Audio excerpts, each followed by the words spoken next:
Olá, bem-vindos a mais uma exploração. Hoje a gente encara um desafio e tanto, viu? Decifrar como os pensadores lá do início do século XX tentaram entender a sociedade. É uma época fascinante, né? O mundo mudando muito rápido. Exato. E todo mundo com uma teoria diferente na mão. Seria a sociedade, sei lá, uma máquina? Um produto do clima? Ou quem sabe uma questão de raça? Ou talvez tudo sobre a mente humana, os instintos, ou as grandes forças coletivas, né? Eram muitas perguntas. Muitas mesmo. E para guiar a gente nessa confusão de ideias, vamos usar um livro de 1928, Teorias Sociológicas Contemporâneas, de Pitirim Sorokin. Um clássico. Ele fez um verdadeiro mapa crítico dessas correntes todas. Isso. Nossa missão aqui é pescar as ideias mais instigantes, sabe? As controvérsias mais quentes e, claro, o que o Sorokin achava que funcionava ou não. No fundo, a pergunta era: será que alguém encontrou a tal chave mestra para entender a sociedade? Pois é, ok. Então vamos mergulhar nisso. Vamos lá. Vamos começar por uma ideia que hoje soa quase ficção científica, talvez. A sociedade como uma máquina regida por leis tipo as da física. A escola mecanicista. Eles viam as coisas bem assim. Pensadores como H.C. Carey, Winiarski, eles usavam termos como gravitação social, energia humana, bem direto, né? Energia humana? Como assim? Tipo, fome vira trabalho, amor vira filho. Essa era a ideia. Exatamente essa. Tudo como transformações de energia, bem na linha da física da época. Mas talvez o mais interessante aí seja o Vilfredo Pareto. Ah, Pareto. Ele ainda está nessa linha mecanicista? No começo, sim, ele buscava uma sociologia lógico-experimental, só com dados observáveis. Essa busca por uma física social era muito forte na época. Era a era de ouro da ciência, né? Prometia objetividade. Entendi. Aquela coisa de leis universais. Isso. Mas a sociedade é bem mais bagunçada que um relógio suíço, né? E o fascinante em Pareto é que, mesmo buscando esse rigor todo, ele meio que acabou destacando o quão não lógicos não somos. Como assim? Ele falou em resíduos. Seriam tipo impulsos, sentimentos básicos, sabe? Meio constantes, nem sempre racionais, mas que movem a gente. E as derivações. Derivações? São as justificativas que a gente inventa depois para parecer lógico. Ou seja, a busca pela lógica levou ele a ver a força do irracional. Que reviravolta! Interessante. E ele também insistiu em olhar para a interdependência das coisas, não só causa e efeito simples, e focar mais em dados empíricos. Já era um passo além da analogia pura. Tá, faz sentido. Então, se a sociedade não é bem uma máquina por dentro, será que a chave está fora? No ambiente? Aí entra a escola geográfica, né? Exato. O francês Leplet é o nome-chave aqui. Ele fez estudos super detalhados conectando o lugar, a geografia mesmo, Como o trabalho, a economia que surge dali. e a família, a organização social. Ele descreveu tipos familiares como o patriarcal das estepes. E ele não disse algo sobre os anglo-saxões, ligado aos fiordes? Sim, ele associou o tipo de família particularista que teria surgido nos fiordes da Escandinávia com o individualismo e o sucesso dos povos anglo-saxões. Uma ligação bem direta. Nossa! E a escola geográfica foi além disso, né? Foi. Nomes como Hatzel e principalmente Ellsworth Huntington levaram a ideia ao extremo. Huntington dizia que o clima influenciava diretamente saúde, energia, até a qualidade da raça e o sucesso das civilizações. Energia climática, ele mapeou isso. Mapeou. Criou mapas mundiais de energia climática, dizendo que só os lugares com clima estimulante, nem muito quente, nem muito frio, com variações, é que geravam grandes civilizações. Parece fazer algum sentido inicial, né? O clima afeta a gente. Mas qual o problema, segundo o Sorokin? Olha, o trabalho do Leplet com aquela observação detalhada tinha seu valor, conectava ambiente e sociedade de forma concreta. Mas o determinismo geográfico do Huntington, Sorokin criticou pesado. Claro que o clima influencia, agricultura, moradia, nossa disposição. Óbvio.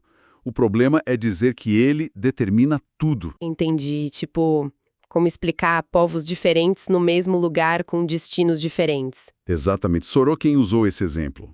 Indígenas e colonizadores na América, mesmo clima, resultados sociais totalmente diferentes. Ou as rápidas mudanças industriais acontecendo no mesmo ambiente. Não bate. E os dados do Huntington? Sorokin mostrou inconsistências. Dados sobre taxas de mortalidade, ciclos econômicos, até desempenho físico e mental, que não confirmavam a teoria climática. A geografia dá o palco, os limites, as possibilidades, mas não escreve a peça inteira. Boa analogia. É isso. Fatores sociais, históricos, culturais parecem ter um peso muito maior do que esse determinismo geográfico rígido. Faz todo sentido. Bom, isso leva a gente para um terreno ainda mais delicado hoje em dia. As teorias que buscaram a chave na biologia, na raça, na hereditariedade. Sim, um campo bem complicado. Teve a escola bioorganísmica com Herbert Spencer, comparando a sociedade a um organismo vivo. Mas Sorokin achou esse meio superficial, né? Uma analogia. Exato. Mas o ponto mais, digamos, explosivo veio da escola antroporracial e hereditarista. Aí entram figuras como Gobineau, Chamberlain. Esses nomes são conhecidos por associações bem negativas hoje. E com razão. Gobineau ligou a ascensão e queda das civilizações à pureza racial, culpando a mistura pela decadência. Chamberlain exaltou a raça teutônica, os germânicos, como superiores. E não parou por aí, né? Teve gente medindo crânios. Sim, Lapouge, Ammon. Eles usaram medidas físicas, índice cefálico, cabeça longa ou redonda, cor do cabelo, dos olhos, para criar hierarquias raciais. Afirmavam que os arianos nórdicos, altos, loiros, de cabeça comprida, dolicocéfalos, eram os líderes naturais. E a eugenia também surgiu daí. Exatamente. Francis Galton, na Inglaterra, primo do Darwin, focou na hereditariedade de traços mentais e físicos e fundou a eugenia. A ideia era melhorar a população controlando quem se reproduzia. Ideias com consequências terríveis, claro. Imagino. E o Sorokin, como ele analisou essa pseudociência toda? Ele descartou tudo. A crítica dele às teorias de superioridade racial foi, demolidora. Ele usou a própria ciência da época para mostrar a falta total de base empírica. Como? Mostrou que ter cabeça comprida ou ser loiro não tinha correlação nenhuma com inteligência ou liderança em estudos sérios. Que grupos considerados primitivos eram dolicocéfalos, que grandes civilizações floresceram no sul da Europa, com gente morena e de cabeça diferente muito antes do norte nórdico. As hierarquias eram pura invenção. Ok, isso é claro. Mas ele viu alguma coisa válida no meio disso tudo? Algum grão de verdade? Então, aqui está a nuance importante. Sorokin não quis jogar o bebê fora com a água do banho.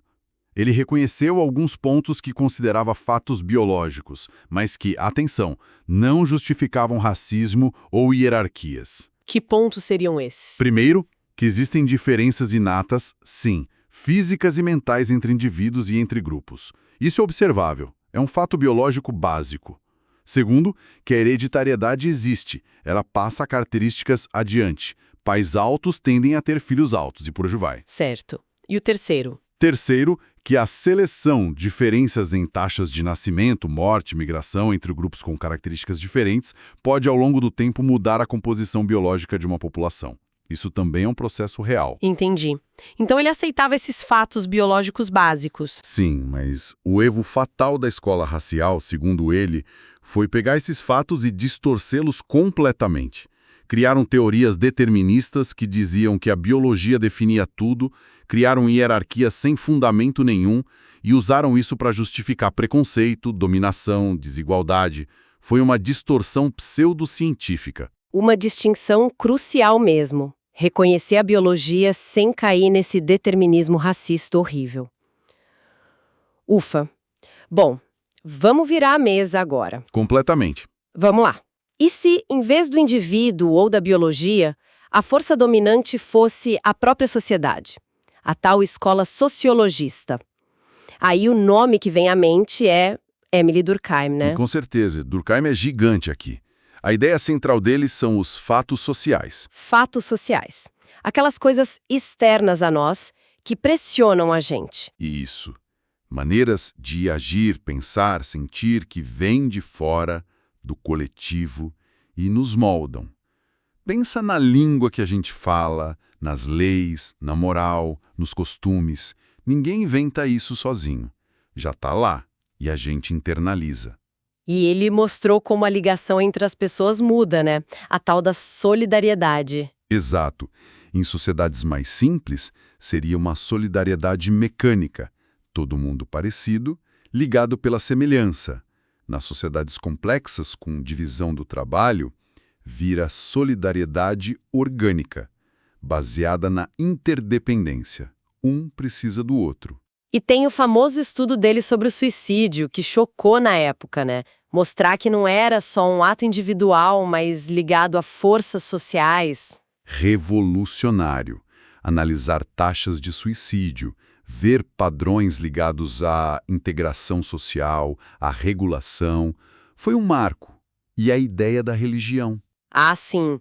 A religião como grupo adorando a si mesmo em momentos de efervescência coletiva. É isso. Exatamente. Aquele sentimento de força maior que surge quando o grupo está reunido e vibrando junto. Para Durkheim, essa força era a própria sociedade se manifestando. Uma ideia muito poderosa. E outros nessa linha. Tivemos Gumplowicz, que viu o conflito entre grupos como motor da história, criando Estado, as classes, e Tonis com a distinção clássica entre Gemeinschaft e Gesellschaft. Comunidade e sociedade, né? A diferença entre a vila e a metrópole, basicamente. Isso, uma boa forma de pensar. A comunidade mais tradicional, laços fortes, afetivos. A sociedade moderna, mais impessoal, baseada em interesses, contratos. Essa visão da sociedade como força externa é muito forte. Mas e as críticas? O indivíduo não some um pouco nessa história? Essa é uma das críticas principais que Sorokin levanta, e que já vinha de antes do Gabriel Tarde, por exemplo, debatendo com o Durkheim. O risco é tratar a sociedade como uma entidade quase mística, sabe? Com vontade própria, separada das pessoas reais. Onde fica a ação individual? A nossa capacidade de mudar as coisas? Pois é. Outra dificuldade é explicar como exatamente a interação social vira pensamento, vira cultura. O mecanismo não fica tão claro. E o Simmel... George Simmel, que focou nas formas de interação. Isso. Ele também pertence a essa corrente sociologística ao analisar as formas puras de interação, competição, cooperação, conflito, dominação, independentemente do conteúdo. Mas foi criticado por criar classificações talvez muito abstratas, meio artificiais, separando forma e conteúdo da vida real. Entendi. Então, se nem a sociedade como entidade externa, nem a biologia explicam tudo, talvez a resposta esteja mesmo na mente individual. Voltamos ao indivíduo. É a outra ponta do debate. A escola psicológica faz exatamente o caminho inverso. Tenta explicar o social a partir da psicologia individual. Aí entram as teorias dos instintos. Ah, sim. Freud, claro, com a ideia de libido como energia psíquica fundamental. Sim, num sentido bem amplo para ele, né? E outros, como McDougall, que chegaram a listar dezenas de instintos para tudo. Lutar, fugir, se agregar, cuidar dos filhos. Uma lista enorme. E o Tarde, que criticou Durkheim, entra aqui também? Entra forte. Para o Tarde, o processo social-chave era a imitação. Ideias, modas, comportamentos se espalhariam de mente para mente, como ondas.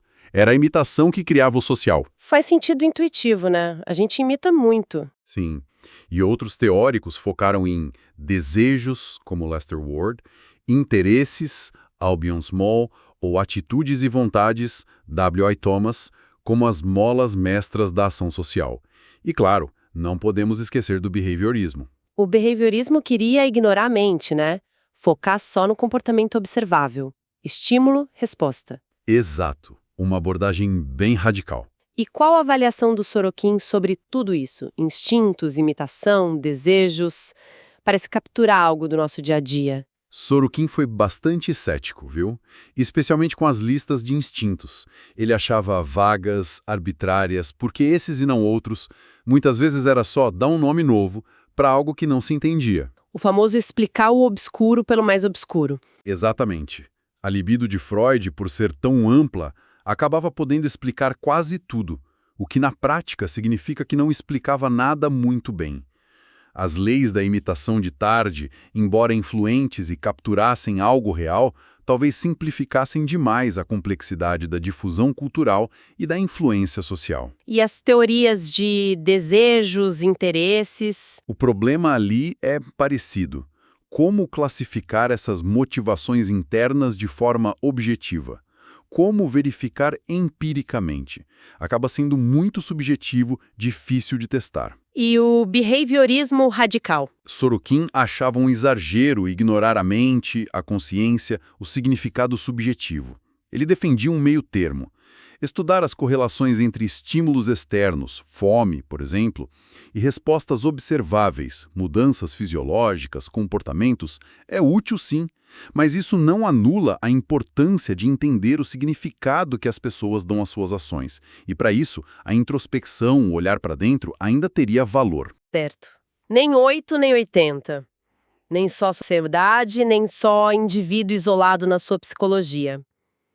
E a relação entre as grandes ideias, as crenças e a economia?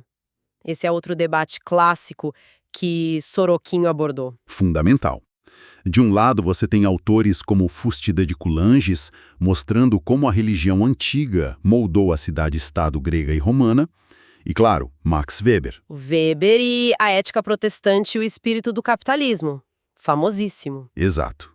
A tese de que certos valores do protestantismo ascético, como a disciplina, o trabalho como vocação, a poupança, ajudaram a criar uma mentalidade, um espírito favorável ao desenvolvimento do capitalismo moderno na Europa. Ele não disse que a religião causou o capitalismo, né? Foi mais sutil. Exatamente. Foi uma afinidade eletiva, uma sintonia histórica específica, não uma lei universal. Ele estava olhando para a origem de uma mentalidade particular. E do outro lado desse debate, a interpretação econômica. O marxismo. Precisamente. A ideia forte de que a base econômica, o modo de produção, as relações de trabalho, determinaria a superestrutura. Política, cultura, leis, ideias, religião. A história seria movida pela luta de classes, enraizada na economia. Um determinismo econômico, então. O que Sorokin achava disso? Ele rejeitava firmemente qualquer determinismo unilateral, fosse ele idealista, só ideias importam, ou materialista, só economia importa. Ele se alinhava mais com a visão de Weber, da influência mútua. A economia influencia as ideias e as ideias influenciam a economia. Uma via de mão dupla. Exatamente. Ele analisou vários estudos empíricos da época que mostravam, sim, correlações entre fatores econômicos e muitos fenômenos sociais, taxas de crime, casamento, saúde, instabilidade política, mas essas correlações raramente eram perfeitas, 100%, e a causalidade era quase sempre complexa, recíproca. Reduzir tudo a um único fator, seja ele a economia ou as ideias, seria um erro, uma simplificação exagerada da realidade social. Parece que estamos chegando num ponto central da análise de Sorokin. Essa rejeição das explicações de fator único, né? Das chaves mestras. Sem dúvida. É uma linha mestra no pensamento dele nesse livro. E isso nos leva à nossa última parada. A crítica à ideia de progresso linear, que era tão dominante na época. Sorokin deu destaque para pensadores que olhavam para ciclos e ritmos na sociedade. Sim, ele valorizou muito essa perspectiva. Em vez de ficar pensando a história como uma linha sempre subindo, progresso, ou descendo, decadência, por que não observar os padrões que se repetem, as flutuações? Que tipo de ciclos? Desde ciclos curtos, como os sazonais, mais crimes no verão, mais nascimentos em certas épocas, passando pelos ciclos econômicos, de expansão e recessão que já eram estudados, até teorias mais ambiciosas sobre grandes ciclos de ascensão e queda de civilizações, como as de Oswald Spengler ou do próprio Pareto, com a ideia da circulação das elites. E teve a ideia de atraso cultural, né? O cultural lag. De quem foi isso? Foi de William Ogburn. A ideia é que diferentes partes da cultura mudam em ritmos diferentes. Mas sim. O Ogburn sugeriu que, tipicamente, a tecnologia, a economia, o que ele chamou de cultura material, tende a mudar mais rápido do que as nossas ideias, costumes, leis, instituições, a cultura não material. Dá um exemplo. Pensa hoje, sei lá, na inteligência artificial avançando super rápido. A tecnologia está aí, mas as leis, as normas éticas, a nossa adaptação social a isso, demoram mais para pegar o jeito, né? Esse descompasso, esse lag geraria tensões e problemas sociais. Entendi. Faz sentido. E Sorokin gostou dessa ideia. Achou útil para pensar nesses desajustes. Ele só questionou se o material sempre muda mais rápido que o não material, talvez não seja uma regra tão fixa. Mas o ponto central que ele valorizou nessa abordagem cíclica ou rítmica foi: vamos estudar a dinâmica complexa da mudança social, como ela realmente é, com seus altos e baixos, suas idas e vindas, seus ritmos variados, sem pôr de antemão um julgamento de valor, um progresso ou decadência inevitável. Focar no que é observável. Que jornada, hein? Por tantas tentativas de decifrar a sociedade, do relógio social, a geografia, da raça, a mente, da estrutura coletiva que nos molda, a economia que nos move. Foi uma busca intensa, né? Muito. E o que fica mais claro, pelo menos para mim, lendo a análise do Sorokin, é que essa busca por uma única chave mestra foi meio frustrada. Exatamente. Cada escola, cada teoria capturou uma parte da verdade, um ângulo da complexa realidade social. Mas o erro foi, muitas vezes, exagerar seu próprio fator, achar que ele explicava tudo. Cada um viu uma parte da foto e achou que era a foto inteira. Perfeito. E essa talvez seja a grande lição que Sorokin tira disso tudo e que continua super atual, né?